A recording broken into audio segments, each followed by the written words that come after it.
What's going on, guys? How you doing? In today's video, this is a donation request. This is for Rob. This is Jane's Addiction, and we did one that he picked, No One's Leaving, and now he wanted me to pick a song off of Strays because I really like Strays. I mentioned that. It sounds like he doesn't know this record, so we're going to do one off of this. What are we going to do? I picked Price I Pay. That's what we're going to check out. If you're new here, please subscribe, check out my videos, all kinds of videos, reaction videos, bass videos, music videos, check it out. You like the channel, you want to support the channel, you get super thanks underneath this video. You can hit me direct in the description. I got PayPal, Cash App, Venmo, Amazon wishlist, mailing address, and I do donation requests just like this one. So if there's something you want me to watch, listen to, talk about, hit me direct, PayPal, Cash App, Venmo. In the notes section, leave a link, leave a description, let me know what you want the video to be on, and I'll make the video. You can also email me at jpanreadsemail@gmail.com. Thank you guys. Okay, so this album. When did I get this album? I'm not even sure when I got it. It came out in 2003. It's their third album, which is just crazy to think that they started in '85 and in 2003 they put out their third record. That's just crazy. But, you know, whatever. 13 years after Ritual de la Habitual, album marks the band's longest gap between, first album to feature bassist Chris Chaney, sold 110,500 copies in the United States. Went gold. Their single Just Because was nominated for a Grammy. That's a great song.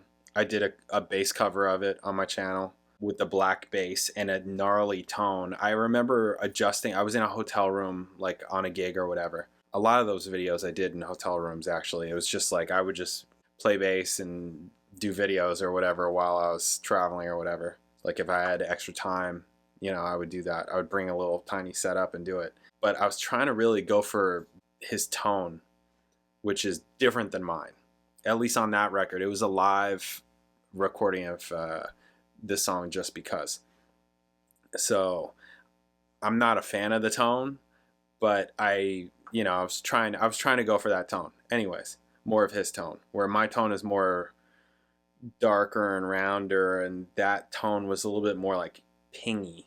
Anyways, and playing with a pick. You know, Chris Chaney, you know, he'll play with a pick or he'll play with his fingers, and I'm the same way. It's like I don't discriminate. I used to. When I was younger, I was like, playing bass with a pick? What are you, crazy? Like, you're a guitar player. You're not a real bass, blah, blah, blah, blah. And I got out of that. I'm way out of that. I'm like, no, it's a tool.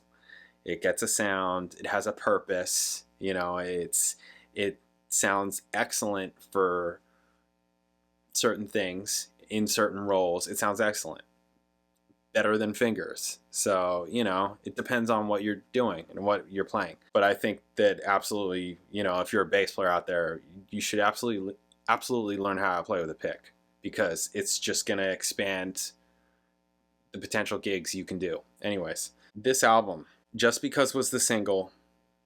But honestly, I could have picked True Nature, Strays, Just Because. We're going to do Price I Pay. I really wanted to do Everybody's Friend, which is more like a acoustic, low-key kind of song. I think it's really nice. I could have done The Riches, Superhero, Hypersonic. I could have done any of those, frankly, because I'm really into this record. But I think I'm going to pick The Price I Pay. So we're going to do that. Okay, Jane's Addiction. Price I Pay off of Strays. Let's do it. Bam.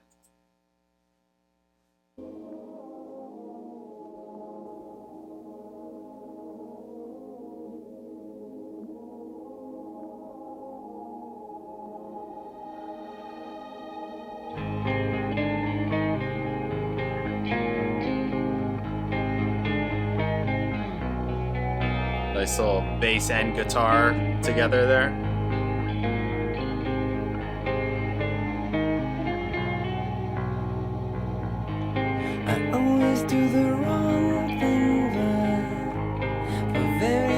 To me, it's just a really good rock album, like a solid rock album. What does this have it? Yeah, alt rock, hard rock. Yeah, it's like a hard rock album. Nice little changes.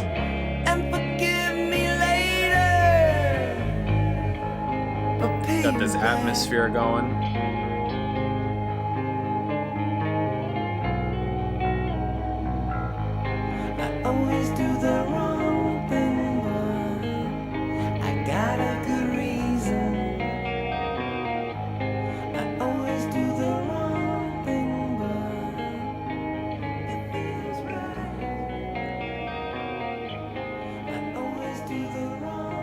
Nice little floaty section before it gets into the meat of the song, really.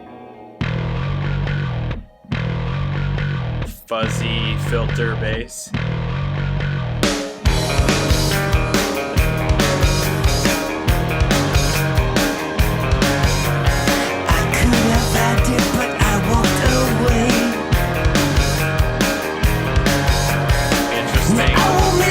Arpeggio guitar part.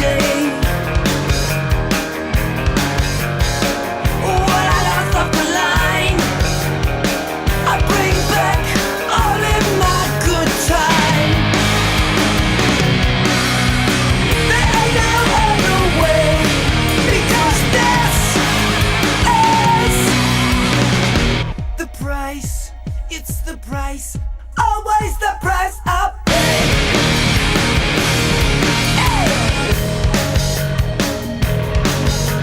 Got real big and thick. They're almost like 9-inch nails, right?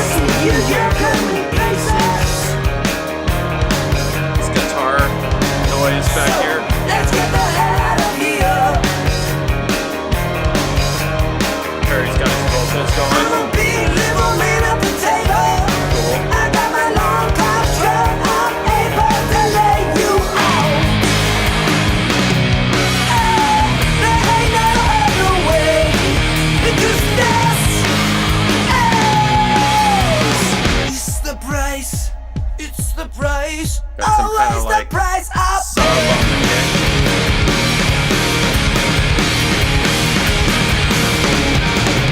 always having a good time. Kind of bringing back the intro vibe a bit.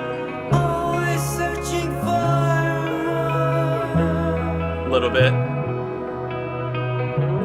I'm flying now. Nice bass playing on here. Paying later.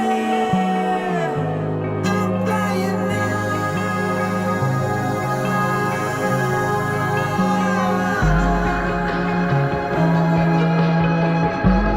Nice little bass melody. Nice.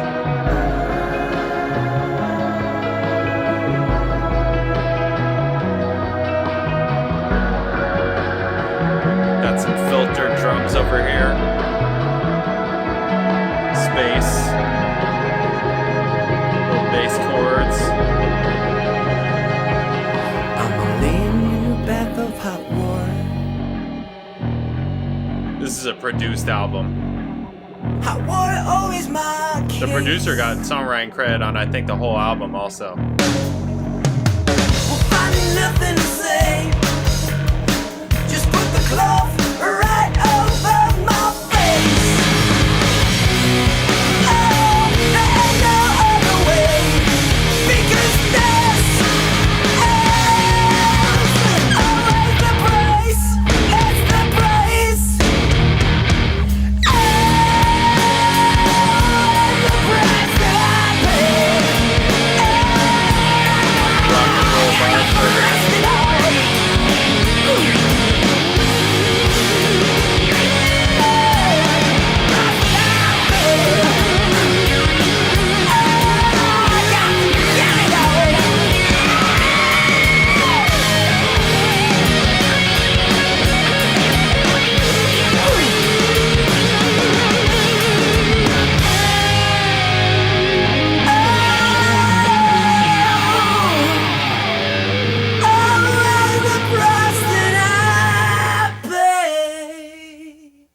Yep. Nice. Again, I'm like, now I want to hear the whole album. Because I could have picked anything off of this. I really wanted to pick Everybody's Friend, because that's a really nice song. Really nice song. That's the first one that I thought of. I knew just because I'm like, that's the hit. It's clearly a hit, you know, like written, you know, it's clearly a hit. But I was like, let's do something different. Let's look into the background and recording. I keep kind of asking, hey, want to work on something fresh? Let's just see what we end up with. Perry Farrell in 2001. I don't want it to be premeditated, but my wish is that we do kick into it and do a full new Janes album. I made the best music with these guys. According to Stephen Perkins, it all started around March or April with Bob Ezrin producing a Porno for Pyro's track. for the movie Dark Blue, an incredible song called Streets of Fire, which is just epic. That's Segued? How do you say that word? Like Sieged? You know what I'm saying? Segued. Sieged. Into the Strays project. The band entered Henson Recording Studio in 2002 with producers Ezrin and Brian Virtue. Of the former, Pharrell said, "He raises the bar for all of us. It's like training for the Olympics, something you're aspiring towards in creating art. You're trying to make the most beautiful music. You try to break new ground, creating sound that no one's ever heard before. When working with Bob, doing that becomes a very real possibility." I mean, the album, I think it's a really good album. Bassist Martin Lenoble was fired halfway through the recording. "I recorded pretty much the whole Strays record," he said, "and Perry erased it. He suddenly fired me on the spot in Japan when we still had a whole flight back to the US. That's the last time I talked to him. Perry and Bob replaced all my bass parts on Strays. Perry was saying everything I played sounded like shit.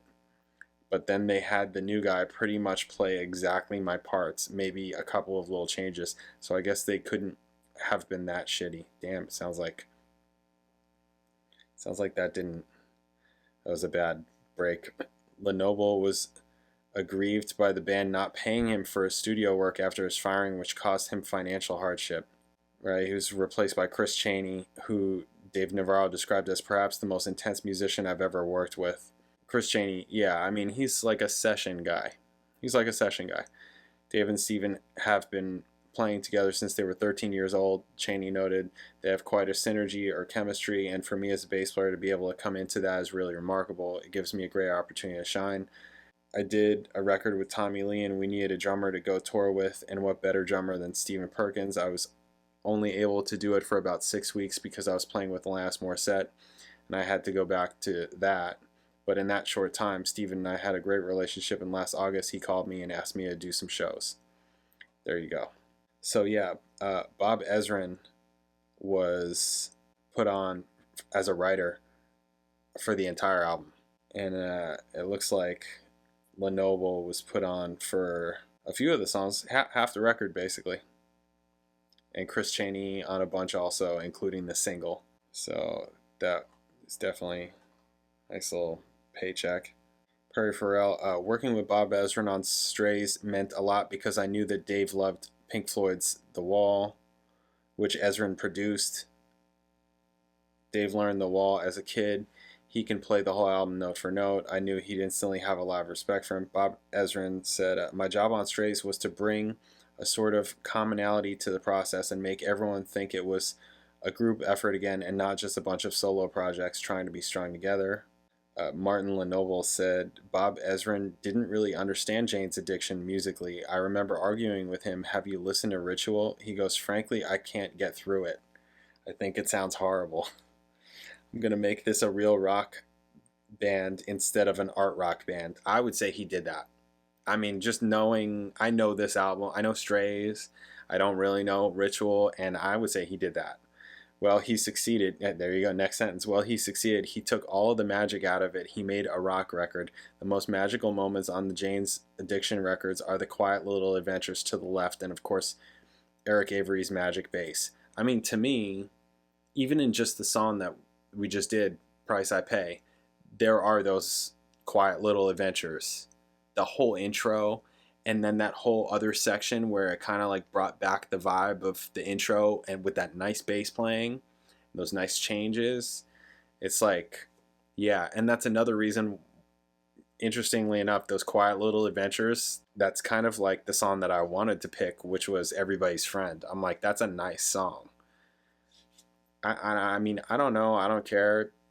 I just think that this sounds like Jane's Addiction to me, and at least some version of Jane's Addiction. Maybe not, I mean, they can't just go back, but this sounds like an updated version of what Jane's Addiction is, and it's a really solid record, like with solid songwriting. So I'm like, and I like that. So I'm like, sounds like you guys had a really bad breakup. Sorry, dude. That sucks. Yeah, sucks. Anyways, that's that. So yeah, cool record. Definitely cool record. Really like this song. Could have picked over half of the record to play because there's lots of really good songs on this record. So anyways, awesome. Thank you guys. Catch you in the next video.